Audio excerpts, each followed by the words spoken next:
Yeah, it works. Wait, I mute myself. That's a problem. There it is. Thank you very much. Uh, test. There it is. So, uh, I don't even know if I put the number right. Also, man, why do I have to? Why do wait, I have a test to try. How does it sound? If anyway, yeah. I sound fucking weird. The point is not that. The point is, how does it sound if I turn on what is it? The ventilator? No, the fan. The fan. Yeah. Let me try. I guess the point is to see is it going to like interfere with the audio or something like that. I hope it doesn't. Let me the lowest setting that it is. Does it? It's so intense also for some reason. There it is. It's on. Now it's on. Also, welcome. No problem. It's nice to have you here, even if it is just for a second. I I can't actually notice if it changed or not. It's so over. I I think it did. I think it modified something. What if I don't have it directly hitting me? Man, let me just.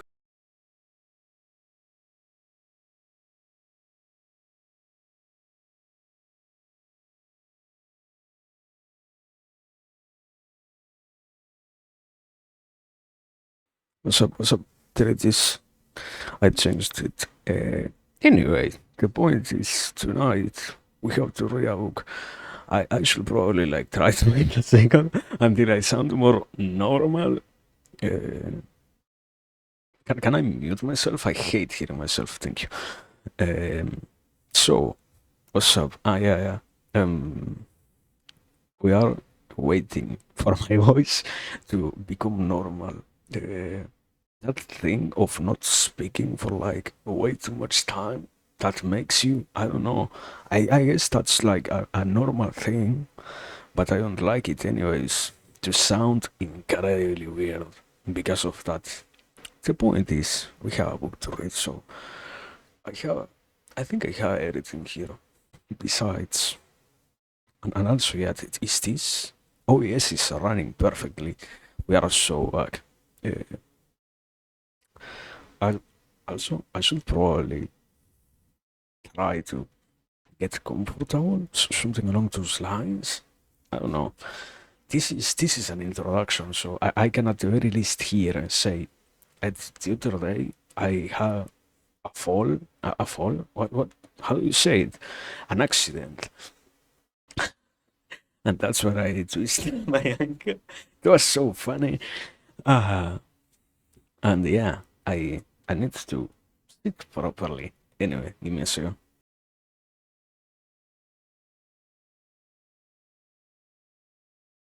Okay, here we are.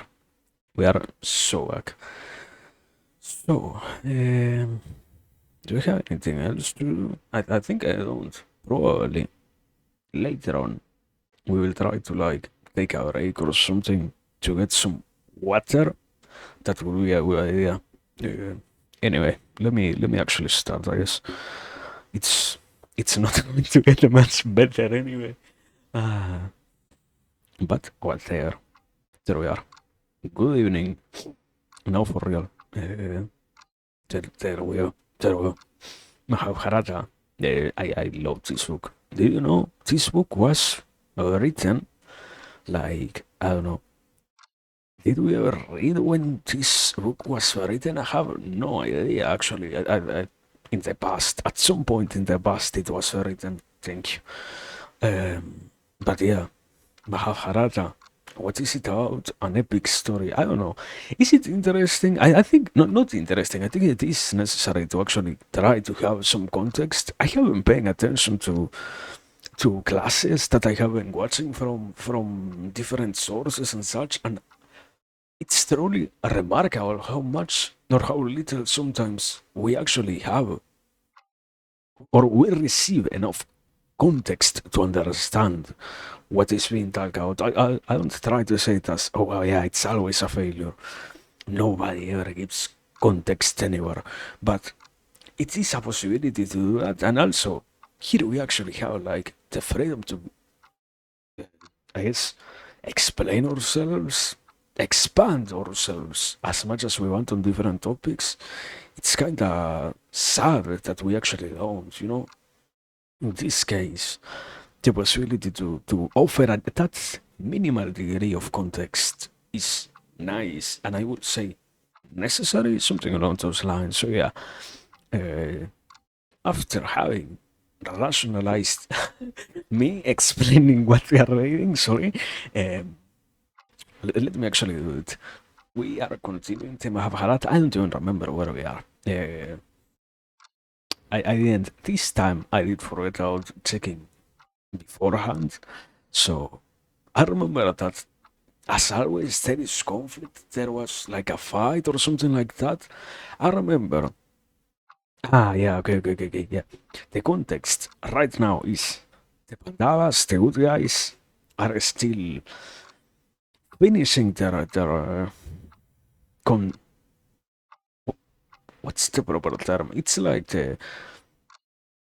it's not a ritual. It's something along the lines of they lost a bit against the bad guys named Kurus, and because of that, they had to leave their main city, and they are still finishing that, and we are also, while seeing that, observing everything else that has happened throughout those 13 years. That's the current context that is right now most important to us. And what else am I missing? I don't know. Many things, I guess. Many gods, many entities, many events and such. But that's it. I don't know. I recommend you to read the book. I don't know. Will I actually? I don't think. I don't know. I haven't thinking of that. I don't know if it is actually a good idea to read this book. I think it's incredibly long. Probably, if you have something better to do, I wouldn't recommend using your time reading 7,000 pages of this. I don't know. It's something along the lines of sunk cost fallacy at this point. I will finish this book. I swear to God we will. And, and that's why we continue. But anyways, let me actually do it. Let me start reading. We are on Canto 260 of Draupadi Harana Parva. Hanamehaya said, while the Pandavas live in the forest, enjoying the company of the Munis, sharing the ambrosial food they got from the sun's platter and various kinds of venison with the Brahmanas and others who came to them for food all day until it was time for Krishna's meal, what did Duryodhana and his sinful brothers, advised by Dusasana, Karna and Sakuni, have to do with them? Worshipful one, tell me about this. Vaisampayana said, Great king, when Duryodhana hears that the Pandavas are living as happily in the vanas in a city, he, Karna, Dusasana, and the others long to do them harm, while those malignant men hatch evil schemes. The celebrated Durvasa arrives in Hastinapura with 10,000 Sishyas. Duryodhana and his brothers welcome the choleric sage with great humility, self-abandonment, and gentleness. And Duryodhana personally waits upon the rishi as a servant would. The illustrious Muni stays there for a few days, and feeding his curses, Duryodhana attends on him day and night.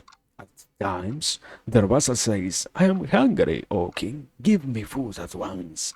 At others, he goes for a bath, returns late, says, I do not want to eat anything today, I am not hungry, and vanishes. Sometimes he appears suddenly and asks for food. At others, he wakes at midnight and demands fresh food to be prepared at that hour.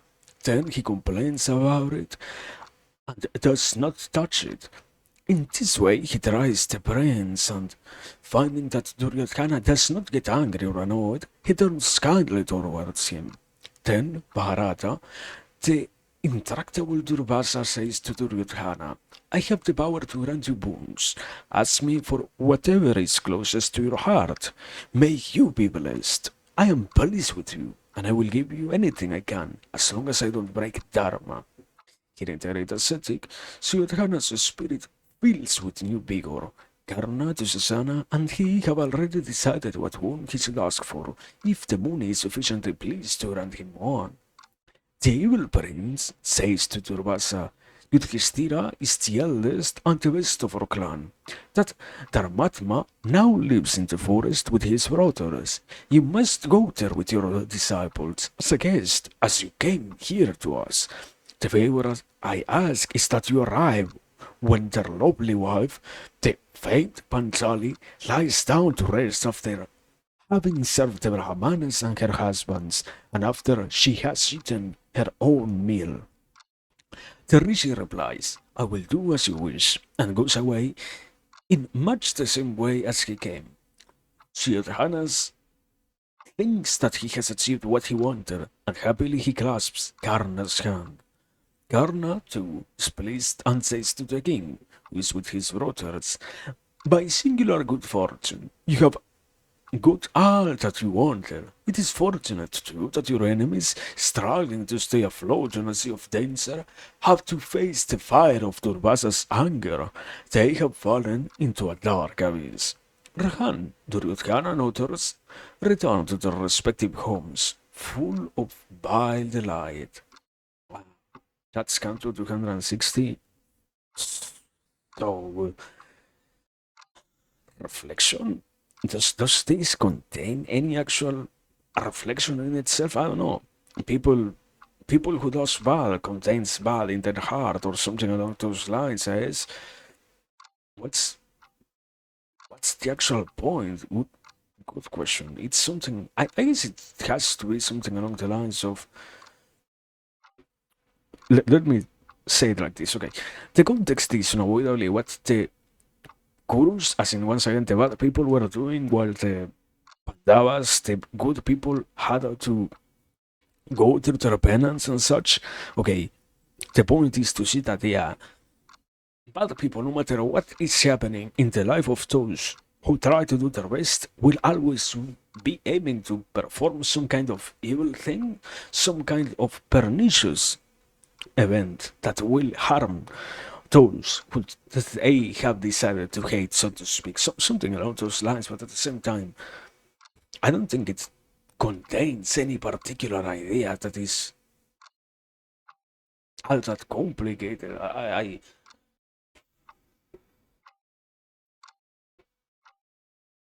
About the character of Duryodh Khan or whatever, you can say quite a lot, but it's not all that important still. It's understandable that despite them being evil and whatnot, they don't let go of the tradition and such. They understand the importance of following the rituals and all of those structures of powers that are already present in their societies. There is, it would be kind of irrational to expect them, even if they are evil, to out of nowhere, because they hate the good guys so much, completely abandon all reason. They are not like that, even if they are evil. They are completely, let's say, the most wretched kind of evil who would self-destroy in the pursuit of evilness itself, or something along those lines. I guess the depiction is something more along the lines of this scheming type of evil, not the okay, I I am killing myself and in the process, I am taking you down with me. Evil of, I guess, more in Western terms, more nihilistic evilness, something along those lines. It's this other evilness of rivalries, of, oh yeah, yeah, I have to do better than you. And I will try my best to make sure that you fail while I strive in life. That's this concept of evil that we are seeing. But I don't know. Once again, I don't think it doesn't have actually all that much to add to it. So let me continue. Thank you. No, wait. Before continuing, actually, let me drink water.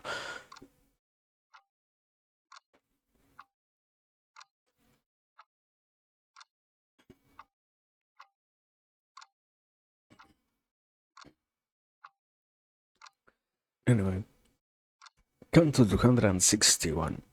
Draupadi Harana Parva continued. But Sampayana said, one day, having made sure that the Pandavas are all lounging relaxed and that Krishna is resting after her meal, the Maharishi Durvasa, with 10,000 Sishyas, arrives in that forest and the Pandavas as Rama. The noble Yudhishthira sees that a guest has come and goes with his brothers to receive him. Joining his hands together in worship and offering the sage a comfortable seat, he welcomes him respectfully. The king says to the sage, Venerable one, perform your nitya karma and come back soon, while we prepare a meal for you. With his disciples, the Muni goes to bathe in the nearby river, wondering how the king will be able to provide food for them all. Meanwhile, Rahan, the lovely Draupadi, ever devoted to her husbands, is stricken by fear. She has eaten and does not know how she will feed the Munis. She knows that there is no earthly way in which she can provide Durvasa and his Ishyas with a feast. And she, praising her mind to Krishna, the slayer of Kamsa, the princess says, Krishna, Krishna, Mahavaho, Devaginandana, whose power is inexhaustible. Vasudeva, Lord of the universe, who wipes away the tribulations of those that worship you. You are the soul, the creator and the destroyer of the universe. O Lord, you are eternal. You are the savior of the afflicted. You are the preserver of the universe and of all created beings. You are the guardian of cows. You are the highest of the high, and the wellspring of the mind's activities. Akuti and Chiti, O supreme and infinite one, giver of all goods. You are the refuge of the helpless. Primordial being, you cannot be perceived by the soul, the mind, or in any other way. You are the ruler of all and the lord of all. I seek your protection. Mahaprabhu, you are always compassionate to those that take refuge in you. Be kind to me, take care of me. You of the complexion as dark as the leaves of the blue lotus, and of eyes as red as the coro... What? How do you say this? Corosha? Corolla? Corolla? Ah, as the corolla of the lily Pitambara, clad in yellow, adorned with a bright jewel, Kaustubha, you are the beginning and the end of creation, and the sanctuary of all. You are the supreme light and essence of the universe. Your face is turned in all directions at once. You are called the supreme seed and the storehouse of all treasures. With your grace, O Devadeva, all evils lose their terror. You protected me before from Dusasana. Save me now from this terror. Thus, adored by Panchali, Krishna of the mysterious ways, who is always kind to his bhaktas, leaves Rukmini's side and instantly appears before the Pandava's queen. Draupadi gasps, bows down to him in great joy, and tells him about the arrival of Durvasa. Krishna says to her, I am very hungry. Give me some food, and then carry on with your chores. Draupadi replies, the vessel that Surya Deva gave me remains full until I finish my meal, but I have already eaten, and it is empty now. The lotus-eyed Avatara says to her, Krishna, I am starving. Bring the sun's vessel and show it to me. Krishna doubtfully brings the vessel to him, and he sees in it a shred of rice and vegetable stuck to the rim. He swallows that morsel and says to her, "May the Lord Hari, the soul of the universe, that God that shares in every sacrifice, be satiated with this." Krishna, remover of misery, turns to Vimasena. "Hurry, call the sages to dinner." Rahan, Bhimasena sets out for the cool, transparent river where Turbasa and the others have gone to perform their ablutions. These ascetics have entered the river, and as they scrub their bodies, they suddenly find that their stomachs feel full to bursting. Coming out of the lucid water, they look at one another. They turn to Turbasa and say, "We have come here for our bath." For our baths? What? Anyway, we have come here for our wats, having told the king to prepare a meal for us. But, oh Dvihotama, we cannot eat a thing now, because our bellies are full. The feed that has been prepared will go waste. What shall we do? Durvasa says, "By arriving unannounced and making him prepare food that will not be eaten, we have done a great wrong to Raharishi Yudhishthira. The Pandavas might well burn us with the fire from their eyes. I know that Yudhishthira has immense tapasya shakti. Brahmanas, I am afraid of men that are devoted to Hari. The noble Pandavas, all devout men, learned, warlike, diligent in tapasya, and every religious observance, all of them devoted to Vasudeva. They follow Dharma punctually. If provoked, they can consume us with their anger. As fire with a veil of cotton. Messicius, you must all flee from here without returning to Tirasarama." The disciples waste no time but run in all directions, and Durvasa with them. Not finding the sages in the river, Bhima searches for them everywhere, at all the landings. He discovers from other ascetics in the forest that they have fled, and he goes back and informs Yudhishthira. The Pandavas of the subdued senses continue to wait for a while, expecting the sages to return. Then Yudhishthira says, "The riches will take us by coming in the middle of the night. What is our way out of this polite fate has landed us in?"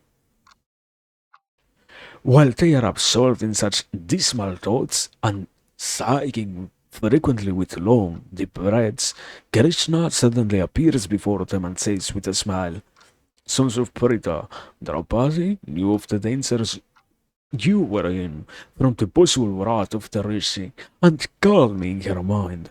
So here I am, speedily arrived. Now you have no need to fear Rishi Durvasa.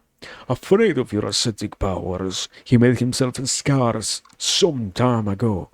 Good men never suffer. I beg your leave to let me return home. May you always prosper." His words reassure Parita's sons and Draupadi, and their fever of anxiety leaves them.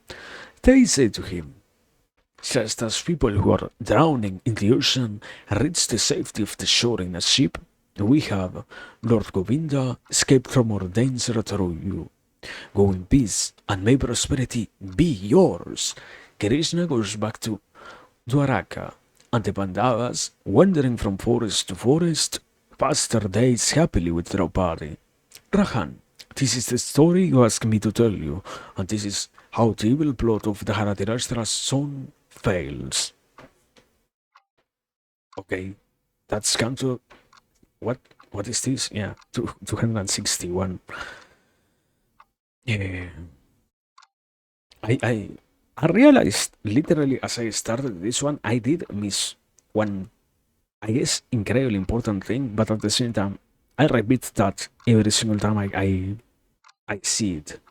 So excuse me for not repeating that. Sorry. Uh, the point is, let me go back to, what is it, 260. It's like in the very beginning, or not in the very beginning. It's along the lines of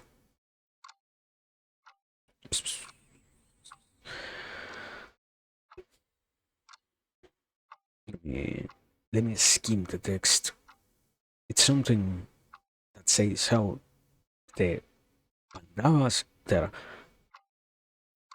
When Duryodhana hears that the Pandavas are living as happily in Devanas in a city, the point is, these guys, these Pandavas, the good guys, are capable of living with happiness no matter what their conditions are. It's something along the lines as the idea of attaining realization, something along those lines, no matter what the conditions of the body themselves end up being. What matters is not the physical reality in this sense, but rather the mental space in which we find ourselves. So, something along those lines is the idea contained in that.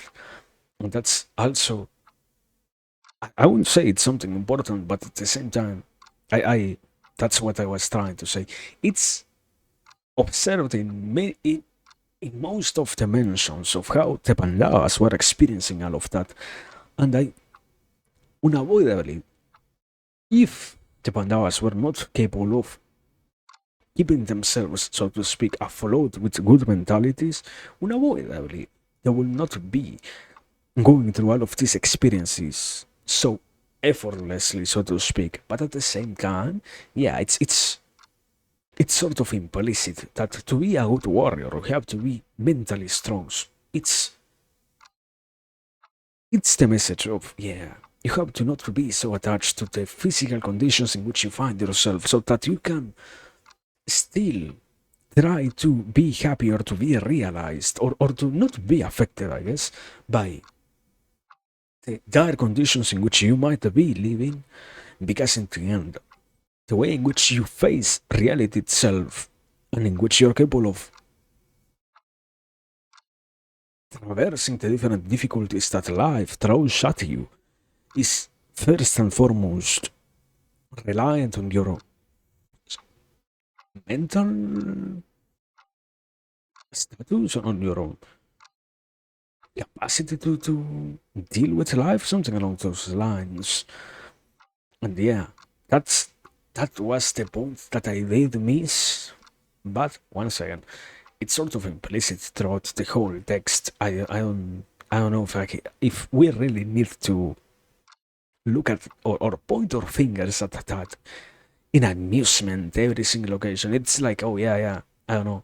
The first time that you read about it, it might be interesting, but the 20th time that we see it, sorry, sorry for missing it, I guess. Anyway, the point in this is the canto that we were already. No, no, no, not this one. It was, no, yeah, it was this one. Sorry, in this one, there has to be a point. What is the point of this one? It's an incredibly good question. I don't actually know if there is a point. Uh,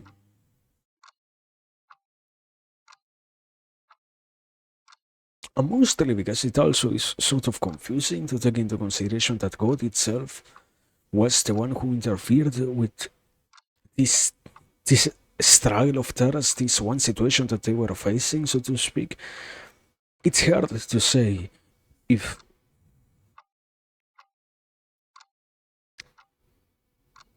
from a more, yeah, I'm not a Christian in the most strict sense.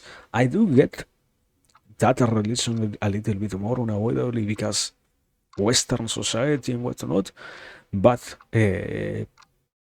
from a more Christian point of view, I guess one of the many messages that this one canto contains is something along the lines of, yeah, the gods themselves are going to hear the prayers of those who were capable of performing, in this case, the word is tapasya and such, and observation, or, yeah, yeah, having good karma, basically, being people who have lived life in the quote unquote right way. That's the idea as to why God decided to help the Pandavas in a certain way. But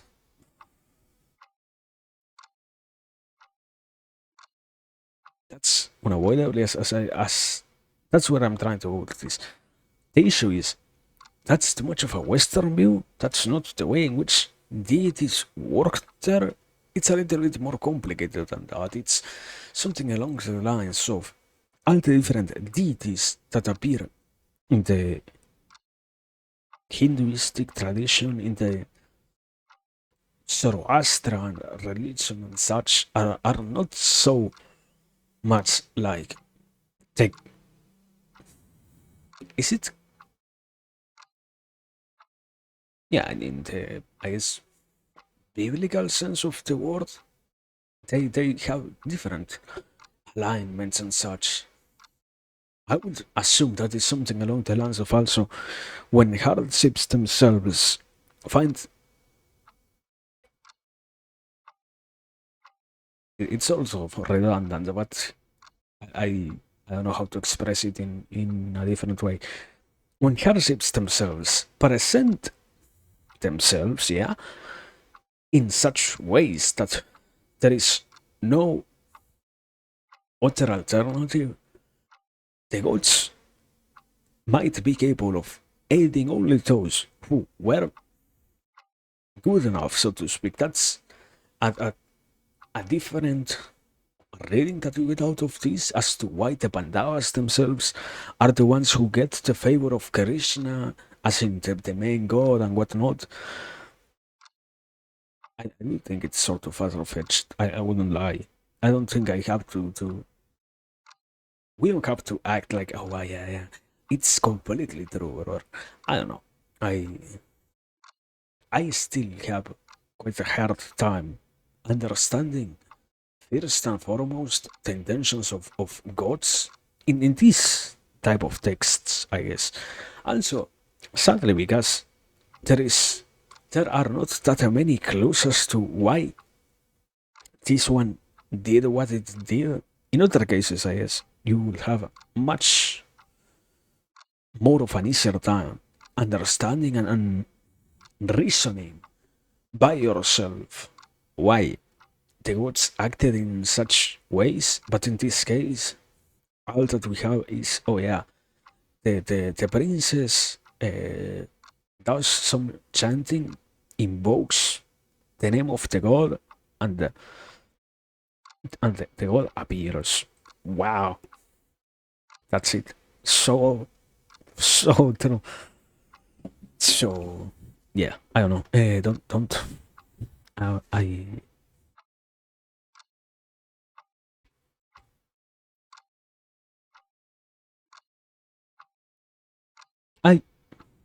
I do have. Okay, wait.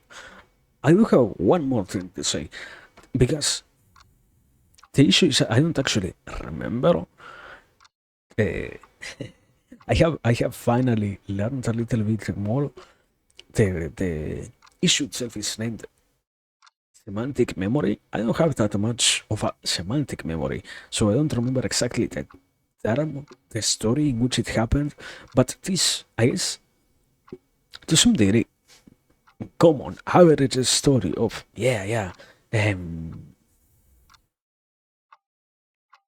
this Krish, Krishna doubtfully Krishna doubtfully brings the vessel to him, and he sees in it a shred of rice and vegetable stuck to the rim. He swallows the morsel and says to her, "May the Lord Harry, the soul of the universe, that God that shares in every sacrifice, be satiated with this." It's this idea of, yeah, I don't know exactly if it is in the direst of situations or what, this concept of even with just one grain of rice can the body be satiated under the right conditions. That's a different type of interpretation that you can also get out of this. Once again, it might be far fetched. Don't trust me. Thank you. Let me continue. No, wait, I lied. Let me drink water.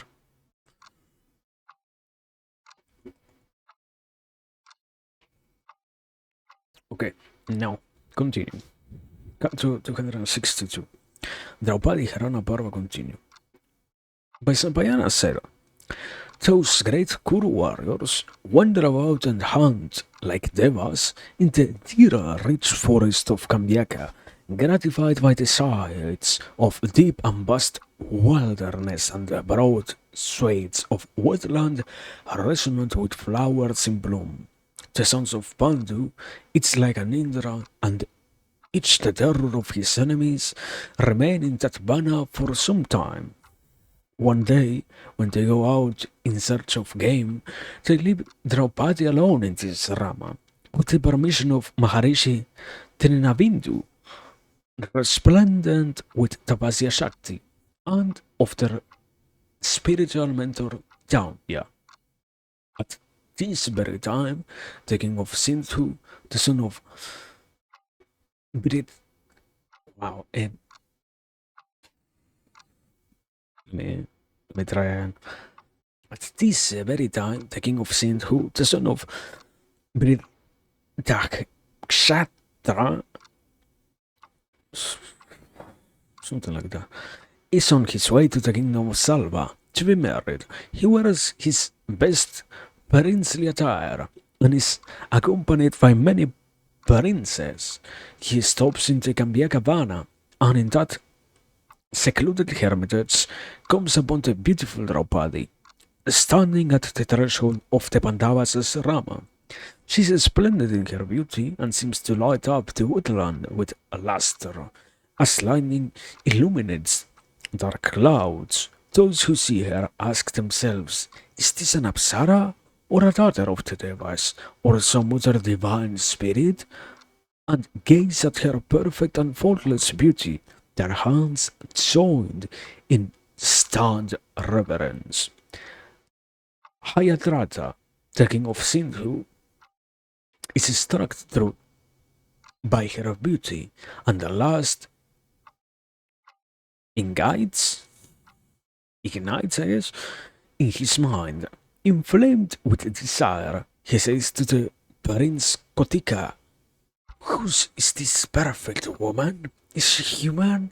I have no need of my marriage if I can have this lovely creature. I will take her back home with me. Oh, find out who she is and where she comes from, and also why this exquisite, most delicate one is in this forest.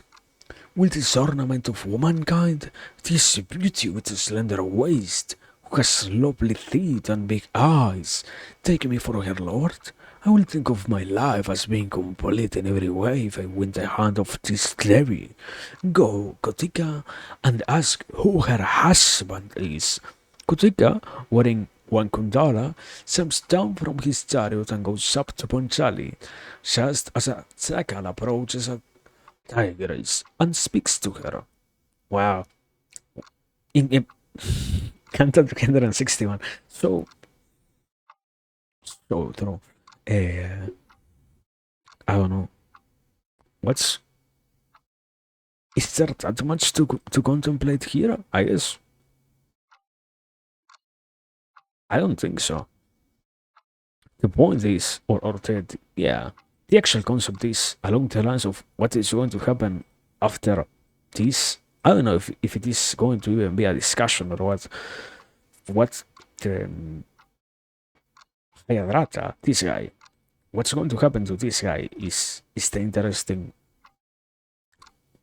idea to observe. But I don't think this canto actually has anything. I mean, oh yeah, if you didn't know, Draupadi is like Draupadi, Krishna, different many names that the woman of the Pandavas has is, I think, probably one of the most beautiful women in the story, or one of the most beautiful human women in the story.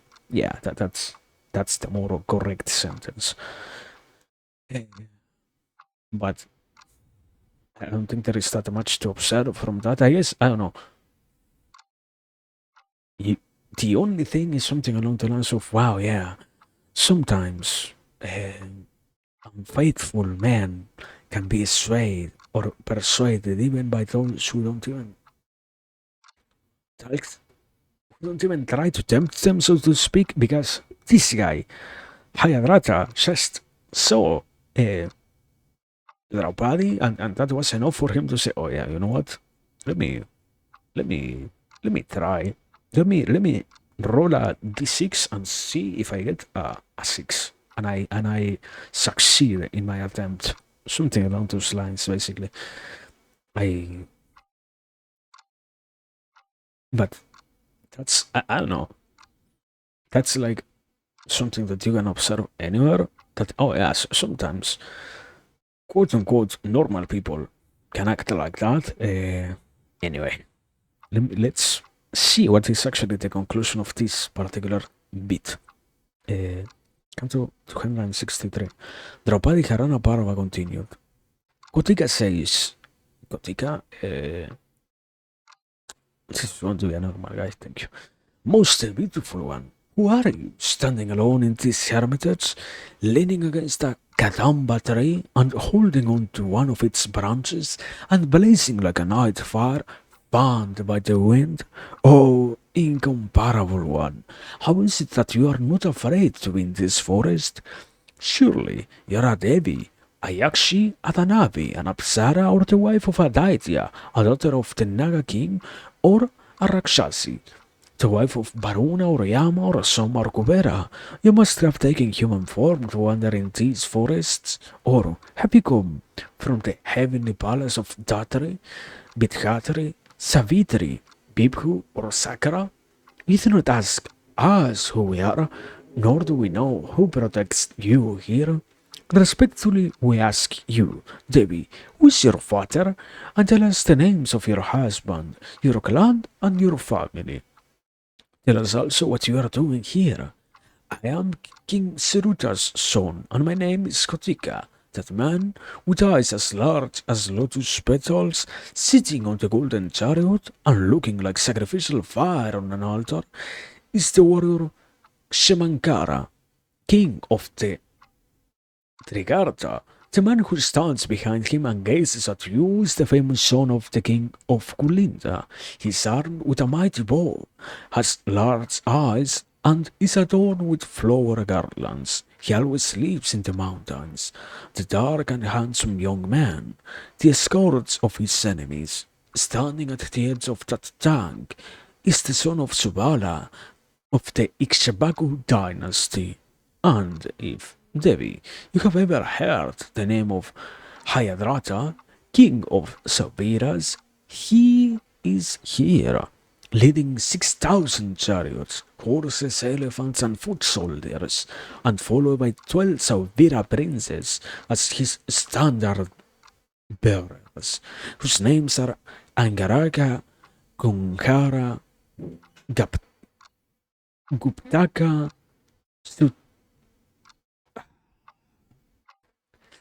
Satrunjaya, Sanjaya, Suprabridha, Bhayankara, Brahmara, Ravi Sura Pratapa, and Guhana. They're all mounted on chariots drawn by chestnut steeds, and all of them blaze in splendor, like sacrificial fires. The brothers of the king, the mighty Valahaka, Anika, Bidana, and others are among his followers. These noble youths are the flowers of the Savirat chivalry. The king travels among his friends, like Indra surrounded by the Maruts. O you of the beautiful hair, who was unknowing of this, tell us whose wife and daughter you are. Eh, I, I, I don't know. I don't actually have anything to say. Context? More context? That's the important thing of this canto. In, the ritual, or what's the accepted procedure of, oh yeah, here we are, there are, there you have all of the names of the people that they represent and such, but I don't know. I there is not that much to say. Thank you. So before continuing, once again, Let me drink something. Thank you.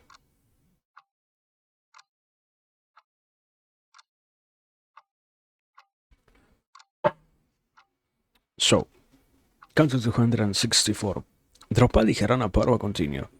Vaisnampayana said, thus addressed by that ornament of Siddhi's race, the Princess Panchali looked at him gently and, letting go of the Kadamba branch and arranging her apparel, says, I am aware, O Prince, that it is not proper for one like me to speak to you. But there is no other man or woman here just now to convey my words. I will speak. Respected one, but understand that I am aware that, being alone, I do remember the proper way for a woman to conduct herself and that I shall not talk to you. Prince of the series, I know now that you are Surata's son Kotika, so I will tell you of my lineage and my kin. I am the daughter of King Drupada, and my name is Krishna. I have 5 men for my husbands, of whom you might have heard while they were living at Kandavaparashta. Those Manavadamas are Yudhishthira, Bhimasena, Arjuna, and the 2 sons of Madri. They have left me here and gone hunting. It's in a different direction. The king has gone to the east, Bhimasena south, Arjuna to the west, and Nakula and Sahadeva towards the north. Dismiss your carriages. Wait here until they come back so that they can welcome you properly. Yudhishthira Dharmaputra likes having guests and will be happy to see you. And Draupadi, of the face as radiant as the moon, goes into her kutila, thinking fondly of her husband's hospitable nature. What are these cantos? Why are they so short? I guess, okay, there is one tiny thing to say. Probably the respect with which Draupadi conducts herself, something along those lines. I guess it's the important lesson. I don't know, bro. It's literally 1 page.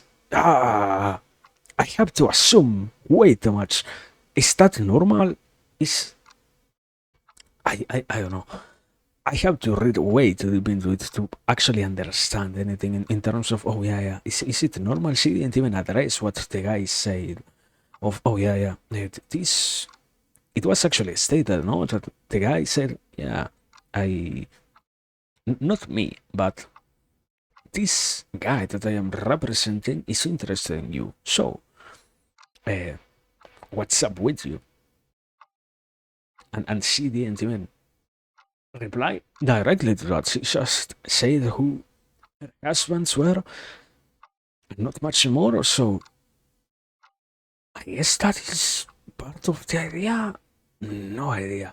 Anyways, let me move on. Canto 265. Draupadi Harana Parava continue. Vasampayana said, O Mahabharata, Kutika tells the other waiting princess of his conversation with Krishna. Hayadrata hears this and says to the city hero, I have only heard what she said, and already my heart is full of love for this soul among women. Why have you returned without carrying out your mission? Mahavaho, now that I have seen her, other women seem like monkeys. She has captured my heart. Tell me, Saibya, is this woman a human being? Kotika replies, she is the famed Princess Krishna, the daughter of Draupada, and the celebrated wife of the 5 sons of Pandu. She is the greatly respected, beloved, and chaste wife of Kunti's sons. Take her away with you to Saubira. What? The evil Hayarata, king of Sindhu, Saubira, and other lands needs no further encouragement, and saying, I must see Draupadi, enters the asrama with 6 of his men, like a wolf going into a lion's den. He says to Krishna, Greetings, Devi. Are your husbands well? Whose well-being you always wish for? Draupadi replies, Contained is his Tira of the Gurus, his brothers, I, and all those you ask about are well. Is all well with your kingdom, your treasury, and your army? Do you, as king, rule justly over Sabia, Sibi, Sindhu, and your other dominions? O Kshatriya, accept this water to wash your feet, and this seat Accept these 50 animals for your endurance breakfast. In addition, Kuntipudra Yudhishthira will give you tasked deer, Nanko deer, doe, and antelope, Sarabhas and rabbits, Ururus, Bira, Sambara, and Gayal. He will give you wild boar, buffalo, and other four-legged animals as well. Hayadrata says, all is well with me. Your offer of food is as good as having eaten it already. Come, ride in my chariot and be perfectly happy. It is not fitting that you shall still bear any love for these miserable sons of Perita. They live in the jungle. They are powerless and impotent. They have lost their kingdom, and they are at the lowest ebb of their lives. A sensible woman does not attach herself to an impoverished, destitute husband. She shall follow her lord when he is prosperous, but leave him in adversity. The sons of Pandu have lost their prosperity forever. There is no need for you to share their hardships. O you of the flaring hips, leave Pandu's sons. Be my wife and share the kingdoms of Sindhu and Savira with me. Hearing the king of Sindhu, Krishna turns away, her eyes troubled, contemptuously ignoring his lustful offer. She of the slender waist rebukes the king of Sindhu. Do not dare to speak to me like that again. Are you not ashamed? Be careful. And Krishna, of the blemishless character, anxiously awaiting her husband's return, begins to speak at length in order to keep Hayadrata at bay. Damn, mucho texto incoming.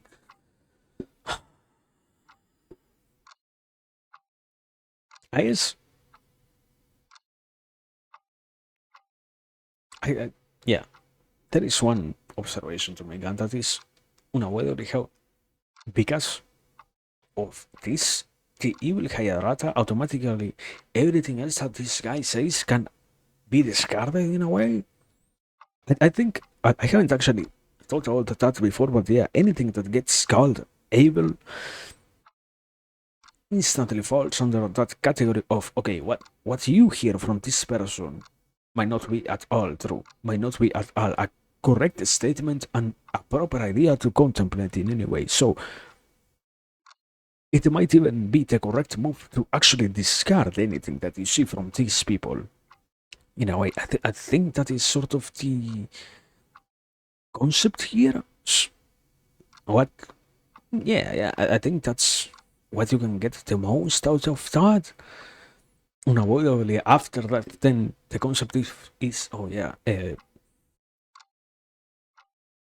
I, any woman who finds herself with a man who isn't, I guess in this case it isn't stated like that, but who isn't doing well, let's say, might as well just leave them. Unavoidably, that becomes what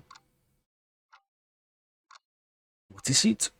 What's the proper term? A wrong theory, something along those lines, something that you shouldn't consider as true. I guess that's how it prefaces the arguments that Hayarata 10%, and after that, I don't think there is that much more besides that one concept of oh yeah, this guy says makes let me this or yeah this much by trying to make a universal statement, the idea of swaying Draupadi by not directly just telling her, oh yeah, I think that, but rather, this is the truth of the universe, and trying to preface it as an actual truth of some sort, an actual piece of knowledge of any kind. That's the idea, but besides that,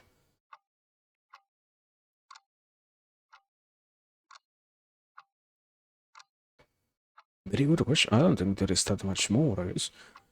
Still, I would say The only weird thing, taking into consideration how many rituals they have and what's not, is how Draupadi doesn't react once the guy enters the asarama. I will consider it, or based on what I have thoughts that I understood before, supposedly it already is a sort of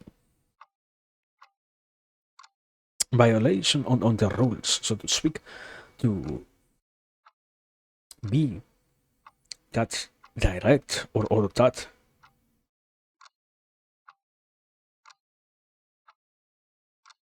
Yeah, it's sort of the system that they have stipulated is you shouldn't approach a woman who is by herself under these conditions. That's why you wait for the husbands to be also present at the time of you meeting the woman. I think that is something along those traditions. I don't actually remember them that much, but that's why I say I think it's sort of weird that there isn't any reaction already here, you know. Although there is something also,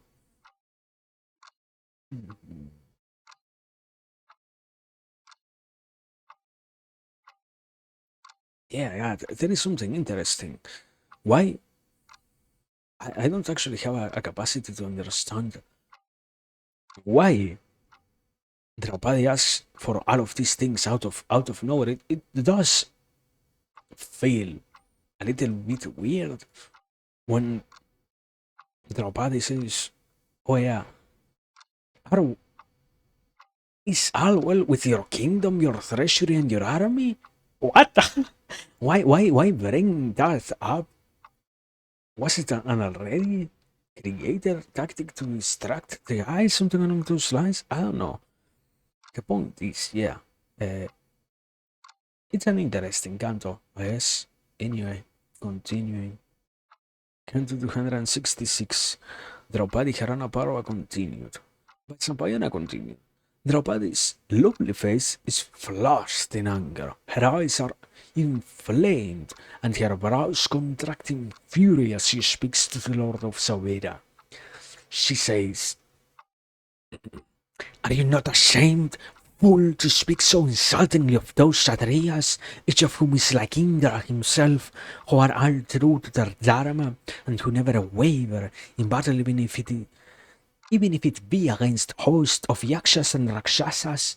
O Sauvira, good men never speak ill of the learned, who are devoted to austerities and blessed with wisdom, regardless of whether they live in forest huts or in great palaces, but only simple wretches like you. I do not think there is anyone among the Kshatriyas here who can save you from falling into the pit you dig for yourself under your very feet. You have as much hope of vanquishing Yudhishthira Dharmaraja as of separating from his herd a mammoth leader of elephants in the Himalayas, the juice of must trickling from his temples with a stick in your hand. Childish folly prods you to awaken a mighty sleeping lion to pluck the whiskers from his face.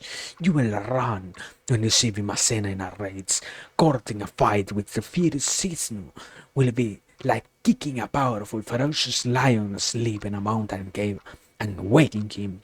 Contention with the two superb youths, the youngest Pandavas, is the act of the fool who knowingly stamps on the tails of two venomous black forked-tongued cobras. The bamboo, the reed, and the plantain bear fruit once and die. The crab, too, conceives young ones whose beards destroys her.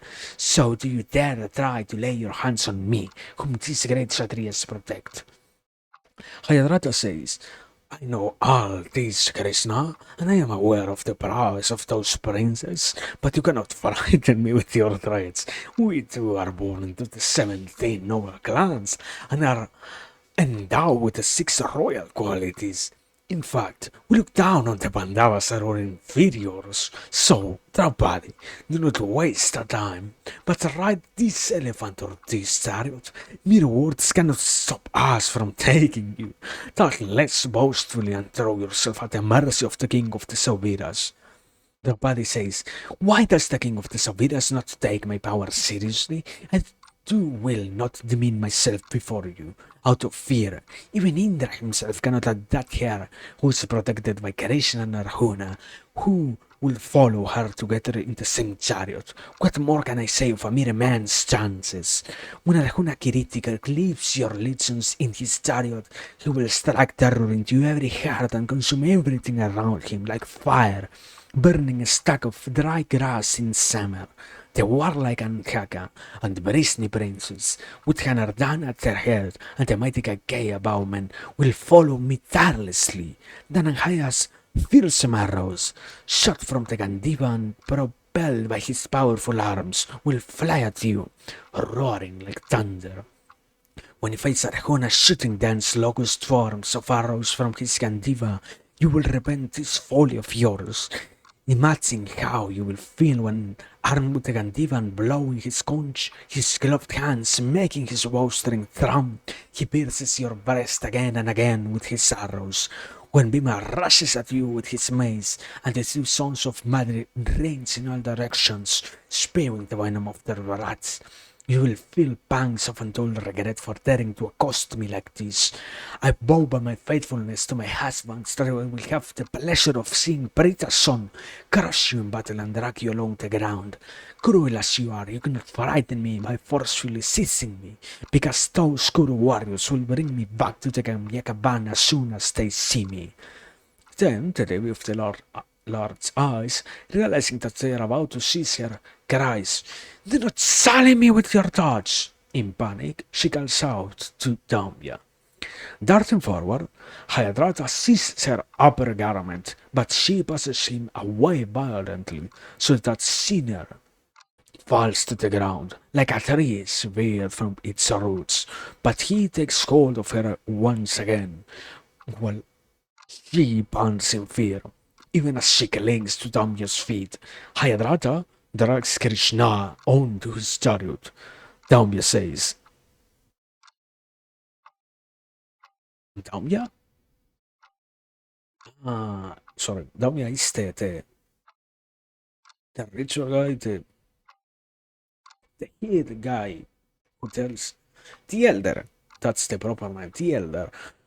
Damya was just watching, says, Hayarata, take heed of the ancient Dharma of the Kshatriya. You cannot carry her off without first defeating her husbands in battle. You will reap the painful fruit of your despicable deed when you meet the sons of Pandu with Yudhishthira Dharmaraja at their head.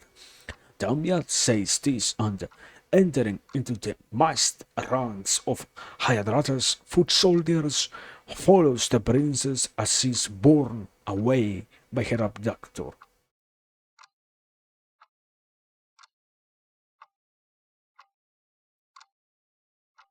That's what is this canto even? 266. I think it's a yeah, it's quite a violent scene in a way, but I don't know. I don't think it actually has that much subtext, so to speak. Unavoidably, oh yeah, you dare, let's say, capture the one of the most powerful human beings alive. Unavoidably, there are going to be consequences, no matter how much faith in himself he has. There are going to be consequences, but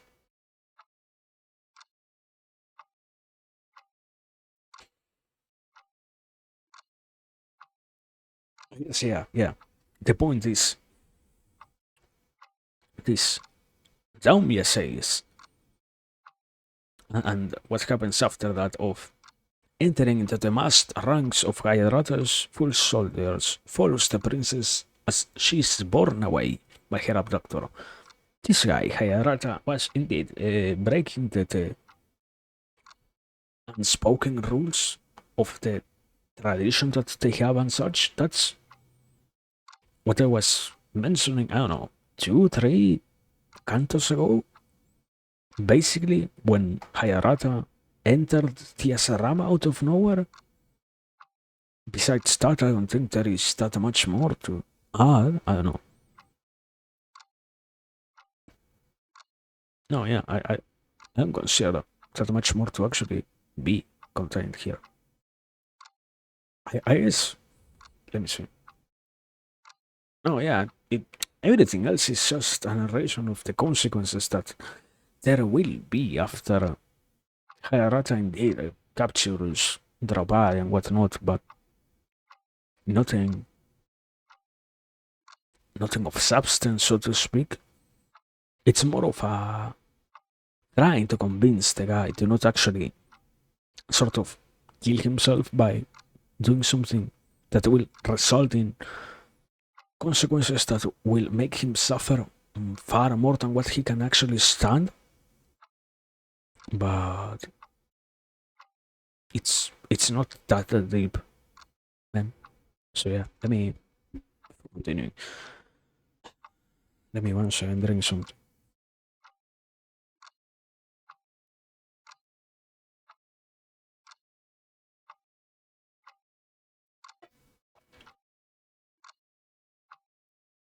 Okay, canto. Next, 267. Draupadi Harana Parva continued. By Sampayana said, meanwhile, having gone in separate directions, and each having killed many deer, bear and buffalo, the Pandavas meet in that same mighty forest, crowded with deer, which suddenly echoes with the ominous calls of birds and the cries of other wild creatures, as if some great danger threatens. Yudhishthira says to his daughters, the spirits that fly into the sunlight shriek harshly, and the other wild beasts seem agitated. I feel certain that there are hostile intruders in the jungle. We must not waste a moment but find them. We have enough game. My heart clenches in fear and my soul wants to fly out of my body. The Kamyakavana seems strangely bereft, almost like the lake which Garuda are rid of the snake that lived in it, like a boat that thirsty men have drained of water, like a kingdom that has lost its king and prosperity. Two Kshatriyas ride towards Terasarama in their chariots drawn by hurricane swift Sandharba horses. As they fly back, they see a jackal howling hideously to their left. Yudhishthira looks intently at it and says to Bhima and Dhananjaya, this jackal belongs to a lowly species. It is an evil omen that it is on our left and howling. Ah, the Kaurava sinners are surely here and bent on doing us some great harm. The sons of Pandu enter the grove where the Rasarama is situated, here to find their beloved's maid, Dratyika, sobbing piteously. Indrasena leaps down from the chariot and anxiously questions her. Why are you lying on the ground and crying? Why is your face so sad and pale? I pray that no evil has befallen Princess Draupadi, who is the very soul of the Pandavas. Dharmaputra is so distraught that if the princess has entered the bowels of the earth or flown into heaven, or dived to the bottom of the ocean, he and his brothers will follow her there. What fool will dare abduct that priceless soul of those Parantapas, to whom her life is as dear as their own? Who will think of carrying away this princess who has such awesome protectors, and who is like an embodiment of the Pandavas' hearts? The breast of the man that has done this will be pierced by dreadful arrows today. Do not weep for her, timid girl. Krishna will return this very day, and the sons of Pritha will again be united with the Agniseni after killing their enemies. Datrayika wipes her face and says to the Sarathi Indrasena,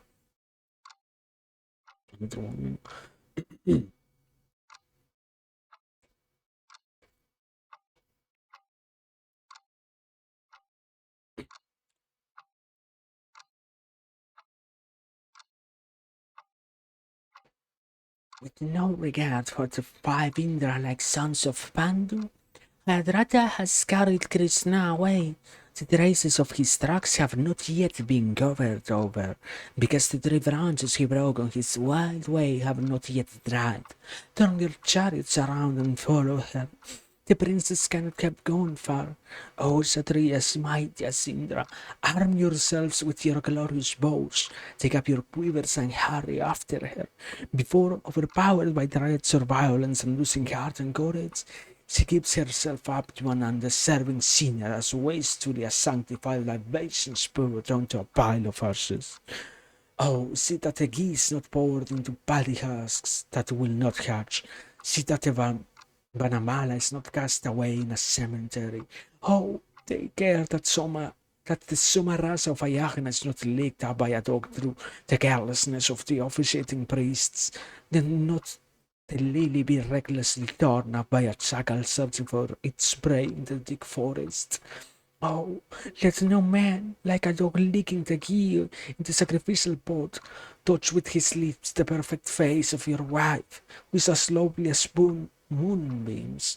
Oh, go swiftly after her, and do not let time steal a march on you. Yudhishthira says, "Go away, woman.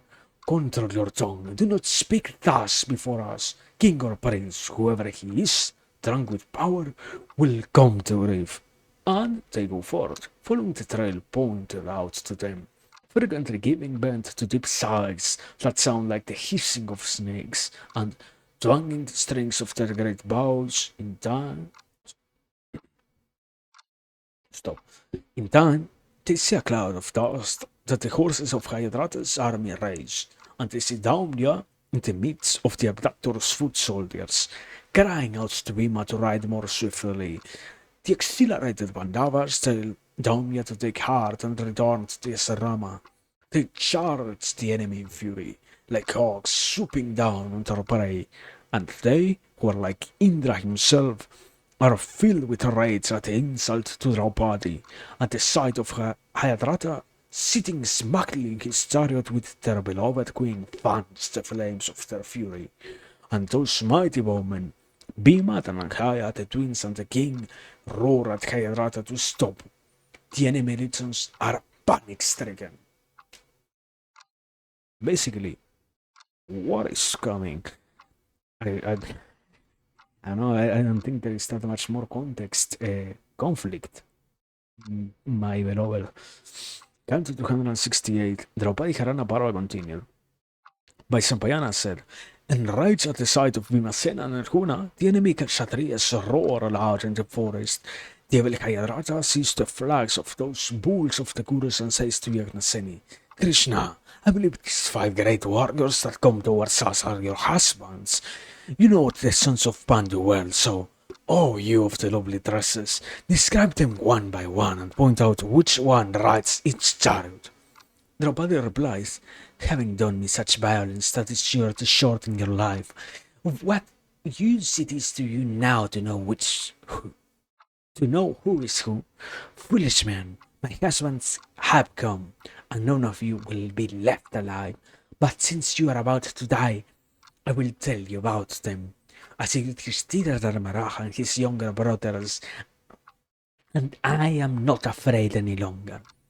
That warrior on whose flagstaff are too beautiful and melodious. What? Rengangs. What? Sorry. That warrior on whose flagstaff are two beautiful and melodious ringdams called Nanda and Upananda that sound constantly is one who knows his Svadharma well. God and successful men always walk in his footsteps. With golden skin, a prominent nose and large eyes, that slim man is my husband Yudhishthira, the son of Dharma. He's the best of the Kurus, and grants life to the enemy who surrenders.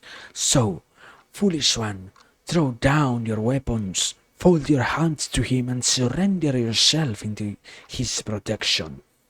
That other man you see, long-armed and as tall as a full-grown salad tree, who sits on his chariot, biting his lip and frowning, is my husband Brikodara, steeds of the noblest pedigree, powerfully built and well-trained.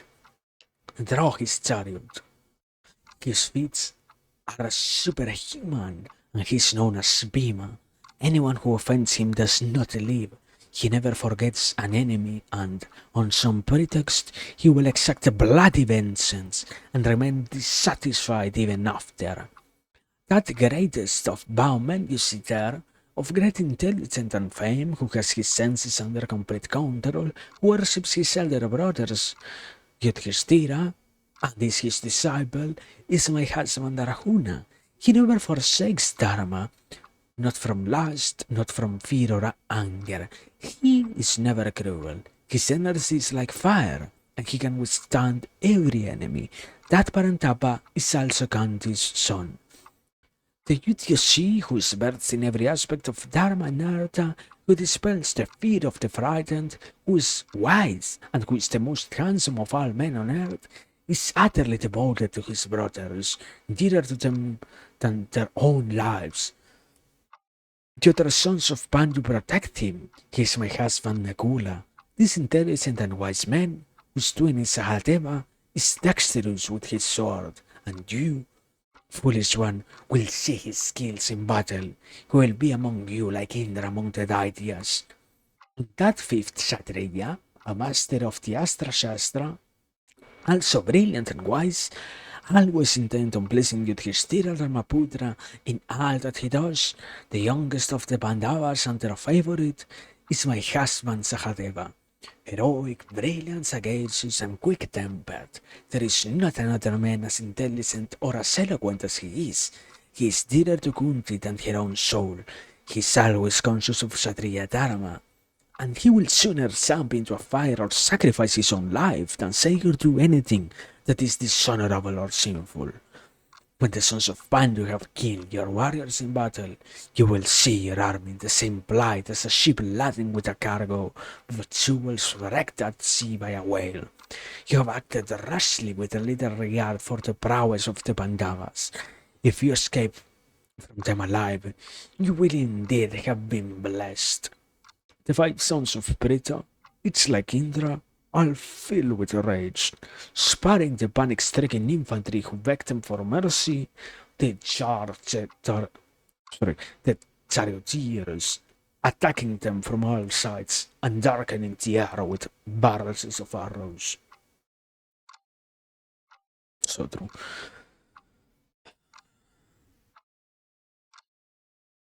I don't think that there is actually anything, I don't know. It's curious, yeah. Yeah. Why we should why Hayarata asks Draupadi to tell him who the Pandavas are? I don't know. Kind of crazy also to consider that this guy didn't even know who he was actually going against. In terms of, I would assume that it is, I wouldn't say completely universal knowledge, but incredibly widespread truth that yeah, the Pandavas are like the most powerful beings. Why did he actually kill himself like this? I don't know. Anyways, the point is, yeah, even more conflict. Let's see. Canto 269. Draupadi Harana Parva continued. Vaishampayana continued. The king of the city who issues commands to the princes who are with him, crying, halt, strike, and so on. When they see Bhima, Arjuna, and the twins with Yudhishthira, the soldiers send up a loud clamor on the field of battle, and the civis, Aubira, and Sindhu warriors quail at the sight of these Kshatriyas who look like ferocious tigers, armed with a mace made entirely of Psyche iron and embossed with gold. Bhimasena rushes towards the doomed Sindhu king, but Kotikasya deftly surrounds Brikodara with a formation of Maharajas, effectively separating him from his quarry. Bhima is assailed with countless spears, clubs, and arrows, but he does not waver for a moment. Instead, with his mace, he kills an elephant, its mahout and 14-foot soldiers in front of Hayadratha's chariot.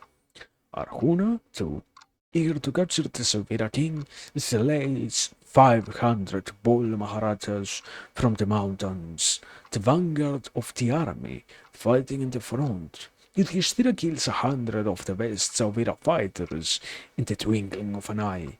Nakula, sword in hand, leaps down from his chariot and, like a tiller sowing seeds, scatters heads of the soldiers in the rear. From his chariot, Sahadeva brings down so many elephant-mounted warriors with his iron shafts, and they drop from their lofty seats like birds from the trees. Bow in hand, the king of the Trigardas leaps down from his great chariot and kills Yudhishthira's 4 horses with his mace. But seeing the enemy closing in and fighting on foot, the Dharmaraja pierces his chest with a crescent-tipped arrow, so that he vomits blood and falls at his feet, like an uprooted tree. Yudhishthira, his horses slain, takes this opportunity to leave his chariot and climb with Indrasena into Sahadeva's. Kshimankara and Mahamukha attack Nakula from both sides, like two red clouds, with tailing showers of the sharpest arrows, but the son of Madre swiftly kills both. Saruta, king of the Trigardas, an expert in fighting from an elephant's back, lumbers up to Nakula's chariot and makes his elephant seize it with his its trunk and drag it about here and there. A little daunted by this, Surata jumps off his Raja and then, sword and shield in his hand, stands immovable as a mountain. Surata wants to kill Nakula immediately, and he brought his mammoth, excited elephant towards him. When the great beast is near enough, Nakula severs its head, trunk and tusks from its body, and the mail-clad elephant gives a dreadful wail and falls, crushing its riders to crimson pulp. Madre's son quickly climbs into Bhima's chariot and has some respite.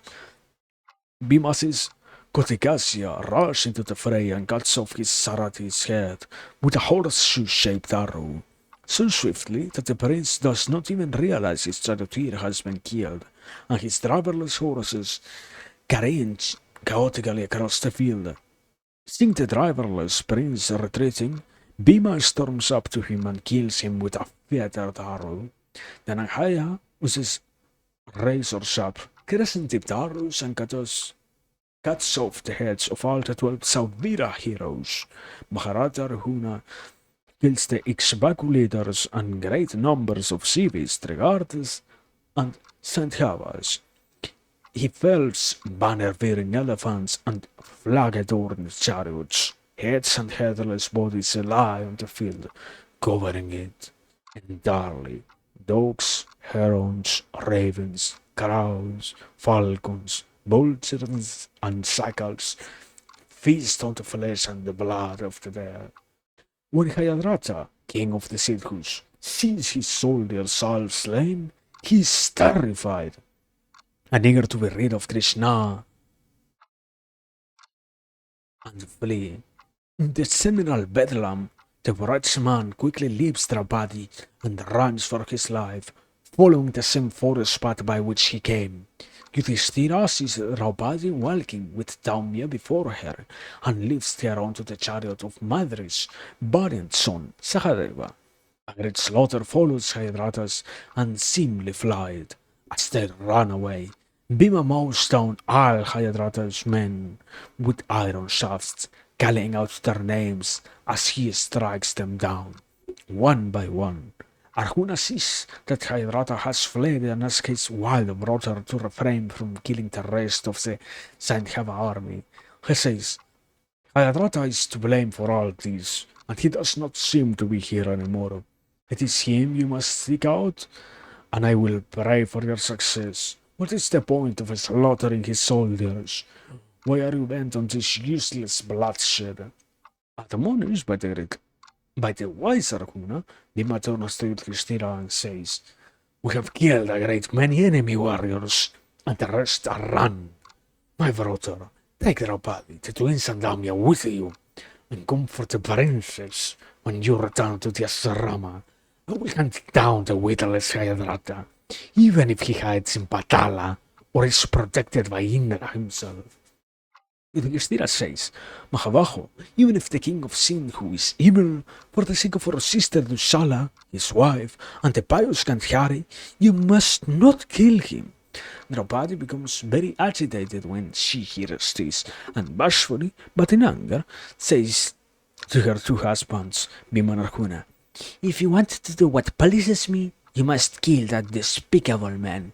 The enemy who attacks a wife or takes a kingdom should never be forgotten in battle, even if they beg for mercy. Wow, wow, it's kind of way too much. Anyways, Bhima and Arjuna, agonised, fly in search of the Sankava king, and Yudhishthira takes Krishna and Damya back to the Asrama. On entering, on entering the hermitage, he finds it covered with darpasanas for sadhus and crowded with their disciples. Markandeya and other Brahmanas graced the Asrama, and the Brahmanas are lamenting what has befallen Draupadi when the ineffably wise Yudhishthira and his brothers arrive. Great is the joy of all who are there for the Sandhavas and the Saviras.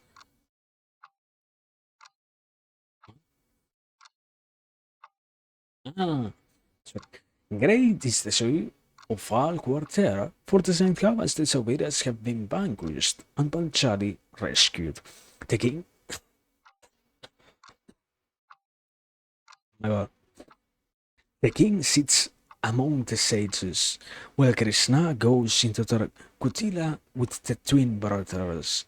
Meanwhile, Bhima and Arjuna see Hayadratha fleeing some 2 crosses ahead of them and urge their horses to greater speed. Effortlessly, Arjuna shoots down Hayadratha's horses from that distance with astras which weave their way through intervening trees and surely find their target. Bhima and Arjuna rush on towards the terrified king of Sindhu, who finds himself alone and bewildered, and also gripped by sorrow to see his horses killed before his eyes. Seeing Arjuna's unearthly archery, Hayadratha decides to run and takes the same track that brought him through the forest. Falguna overtakes the petrified Sankava king and says, Falguna, I don't remember, what a petty man you are. How did you dare attack the queen? Turn around, Kshatriya. It is not right that you flee. How can you run like this, leaving your men to face the enemy? The king of Sindhu does not look back at all. Bhima impatiently overtakes him, but the compassionate Arjuna begs him not to kill the black-hearted fellow. That's Canto. What Canto is this? 269, I think. Yeah, 269. Very good. I don't know, a war, more war, more conflict. Can you actually learn anything from war? I don't know. People dies in wars. Did you know that? People loses their lives for following kings and such causes. I guess that's the point. I wouldn't say that it is something good, but it happens. So yeah.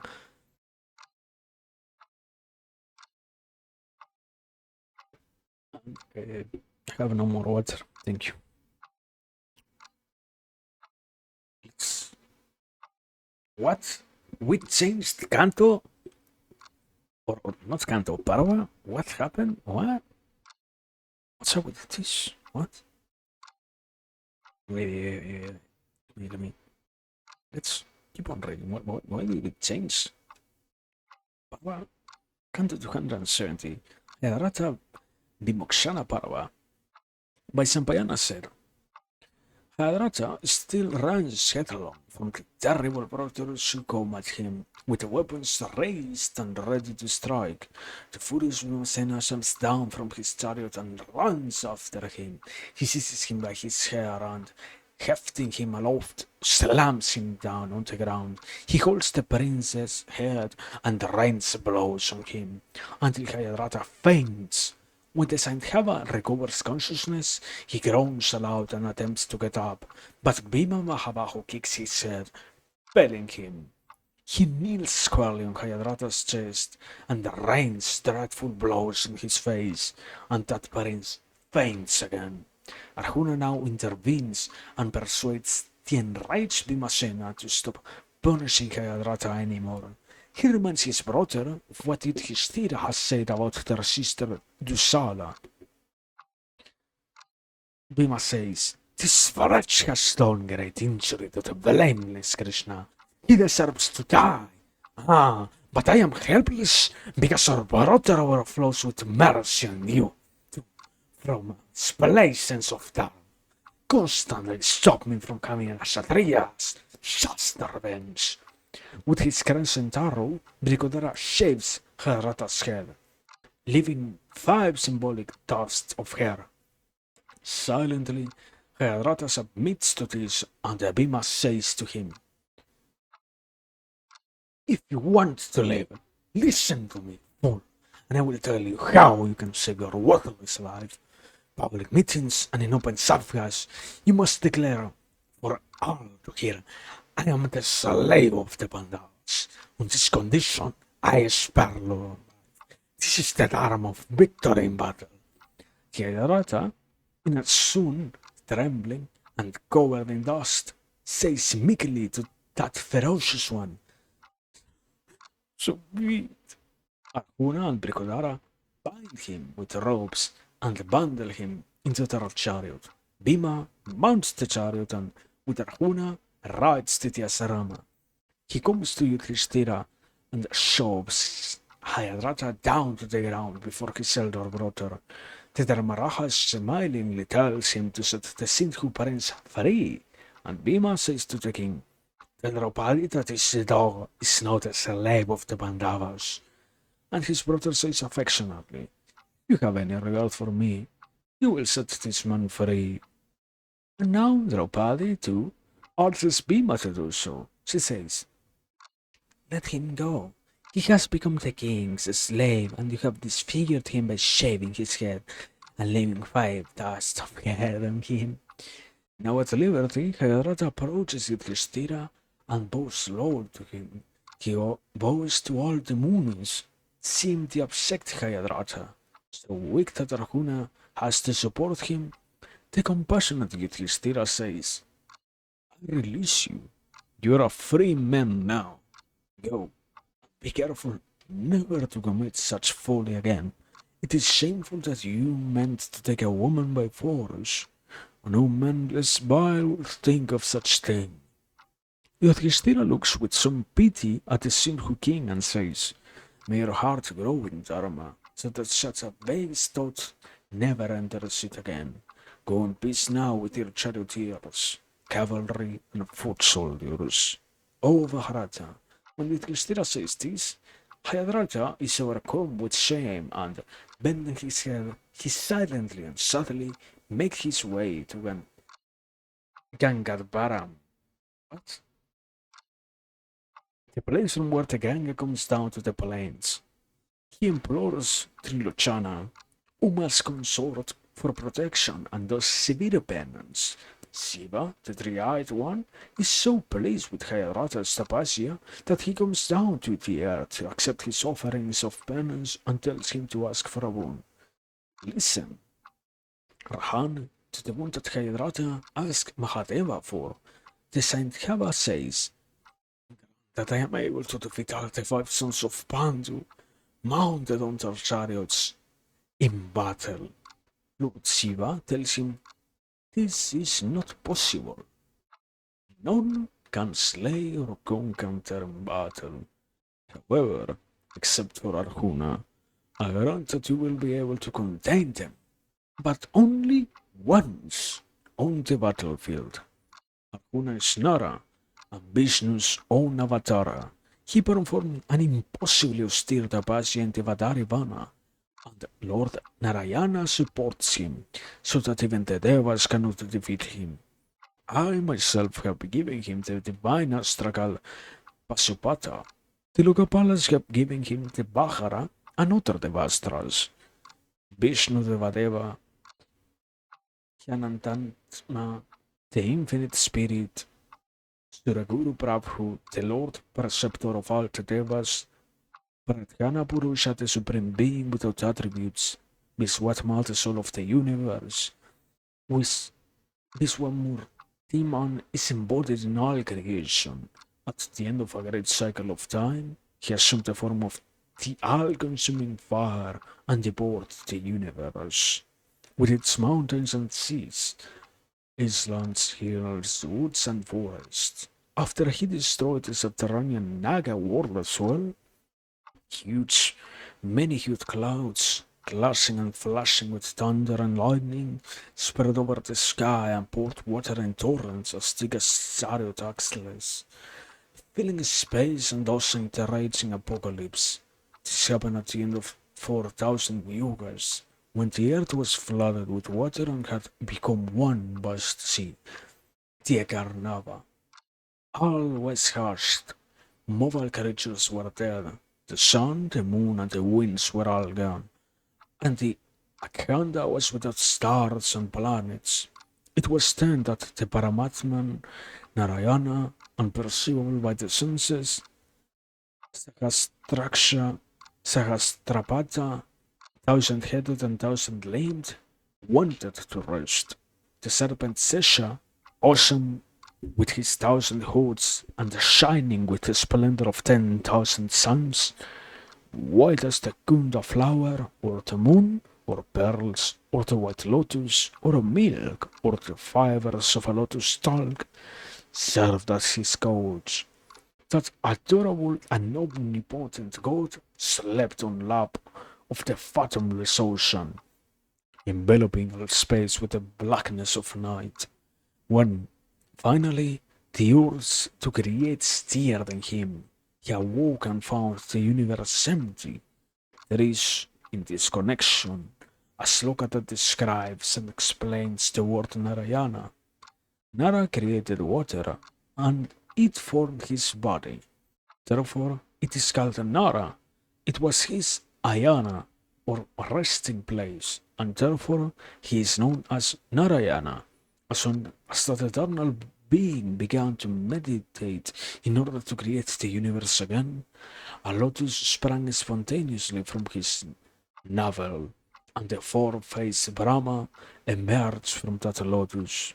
Brahma, Lokapitamaha, the ancestor of all creatures, sat on that flower and, finding that all the universe was a void, created in his own likeness, and from his mind, the nine great rishis, Marichi and others. These nine also became creators and brought yakshas, rakshasas, pisachas, reptiles, men, and all mobile and immobile creatures into being.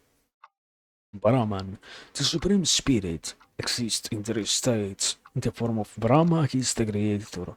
As Vishnu, he is the preserver. And as Shiva, he is the destroyer of the universe. O King of Sindhu, have you not heard of the wondrous achievements of Vishnu, which the Munis of and the Brahmanas who know the Vedas describe? When the world was reduced to one vast sea with only the heavens above, the Lord, like a firefly on a monsoon night, searching hither and thither for a path of a stable ground from where he could begin the act of creation, decided to raise the submerged earth out of the water for his purpose.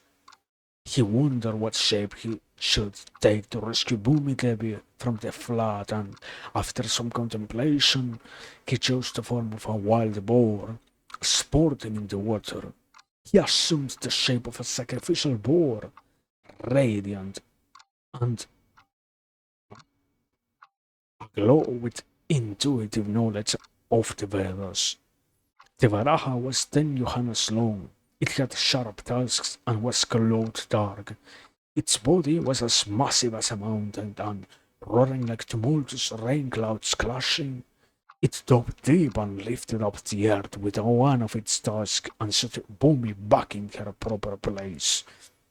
At another time, the Mahatman assumed the marvelous form of a half man, half lion, Narasimha, the manticore. Joining his hands together in supplication, he went to the court of the king of the Daityas. That progenitor of the Daityas, the son of Diti, was the enemy of the Devas, and flared up in rage when he saw this peculiar beast, eyes inflamed, adorned with garlands and looking like a mass of black thunderheads. This warlike son of Diti, Hiranyaka Sipu, took up his trident and, roaring like thunderclouds, rushed at the manticore.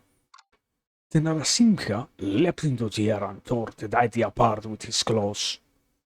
Having slain the deity king for the sake of the well-being of Alcarichurus, the radiant, lotus-eyed lord of great effulgence was born again from the womb of Aditi as the son of Kashyapa. At the end of 1,000 years, she delivered him, a being of superhuman conception, short, dark-skinned, and bright-eyed. He held a rish's staff and kamandalu in his hands, and the mystic birthmark of Serivatsa, shaped like a curl of hair, on his chest. He had tangled locks of hatha and wore the sacrificial thread across his chest. He was strongly built and handsome, and shone with luster. Arriving at the Yanasala of Bali, king of the Navas, Bamana the dwarf entered the assembly with the help of Brihaspati. Bali was pleased to see him and said, I am happy to see you. O Brahmana, what can I do for you? The dwarf replied with a smile, Lord of the Navas, give me land to cover 3 paces of my legs. And Bali consented happily to give the Brahmana what he wanted. As he was measuring the 3 paces, Hari the dwarf assumed his Viswarupa, and with just 3 steps covered the earth. And then immortal Vishnu gifted it to Indra. What I have just told you is the famous story of the Vamana Avatara, the incarnation of the dwarf. From him, all the gods were created, and from this incarnation onwards, the world is said to be Vaishnavana, or pervaded by Vishnu. Vishnu has now been born into the world again, in the race of the Yadavas, to destroy evil and preserve Dharma. This Avatara, he is called Krishna. Sandhava, these are the achievements of the Brahman, whom all the worlds worship, and whom they will learn to describe as without beginning or end, as unborn and divine. They call him Yamahu Parahitam, the unconquerable, Sankachak.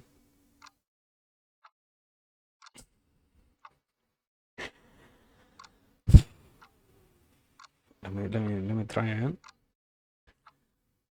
Sankachakra Gadharam holds the conch shell, discus and mace in his hands. Srivatsat Harinam, the Lord who is marked with the mystic Ravitsa. Pitakausayara Vasasam, attired in yellow silk, and who is the best of all who are skilled in the Astra Shastra. It is this same Krishna who protects Tarhuna, that glorious and lotus-eyed one of infinite power, that slayer of hostile heroes, rides in Partha's chariot and defends him. Thus, Arjuna is invincible. The gods cannot resist him, to say nothing of mere mortal being, able to vanquish Partha in battle. Therefore, O king, Arjuna, you must live well alone. You shall, however, be able to quell, for a single day only, the rest of Yudhishthira's forces, as well as your enemies, the other 4 sons of Pandu. Having spoken thus to Hayadratha, the divine Hara, Sarvabhava Baharu Hara, the destroyer of all sins, Umapati, the consort of Uma, Pasupati, the lord of all beasts, Yagnaha, the spoiler of Daksha's sacrifices, Tripurardana, he who destroyed the Tripura, he that plucked out the eyes of Bhaga, he who is surrounded by his dwarfish, hunchbacked and dreadful entourage of gunners that have frightful eyes and ears and uplifted arms, Siva vanishes from that place. O Nara Shardula, with his beloved Uma. Hayadrata returns home, and the sons of Pandu continue to live in the Cambiacavana. That's, yeah, that's Canto 270. Yet another instance of seeing who this the word that they use is avatar, human embodiment, reincarnation cycle of a god. One of the many Pandavas is Arjuna. Is it Arjuna or is it Krishna? I don't know. Someone. The point is, yeah, he's very strong. Don't fight him, basically. But yeah, I get the point. I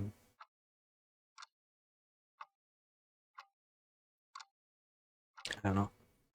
I feel kinda. Wait, what the fuck? It's so late? How is it so late? What? I shouldn't have. Not that I shouldn't. I did enjoy it. But, damn. I didn't pay attention. But, yeah. Yeah, no. This is it.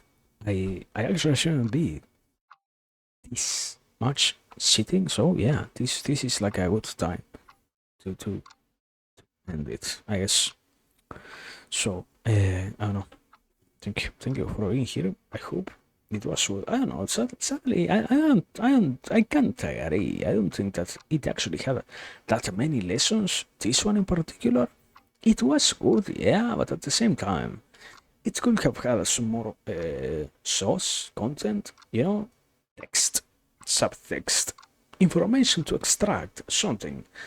But anyways, not always you can win. Not always the battles are in our favor, so to speak. So the point is we progress in the story a little bit more, and that's good enough.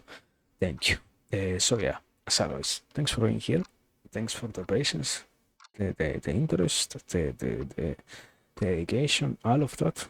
And yeah, we are done. Have a good night. Have a good day. Have a good life. Be happy. Be conscious. Be hydrated. Consume water. Consume food. Moderation. Yeah, I don't know. Remember to smile, I guess. Something along those lines. Yeah. See? No. No. Wait. Even if to yourselves, it was amazing. So yeah, thank you. Thank you for being here. Good night. Now for real.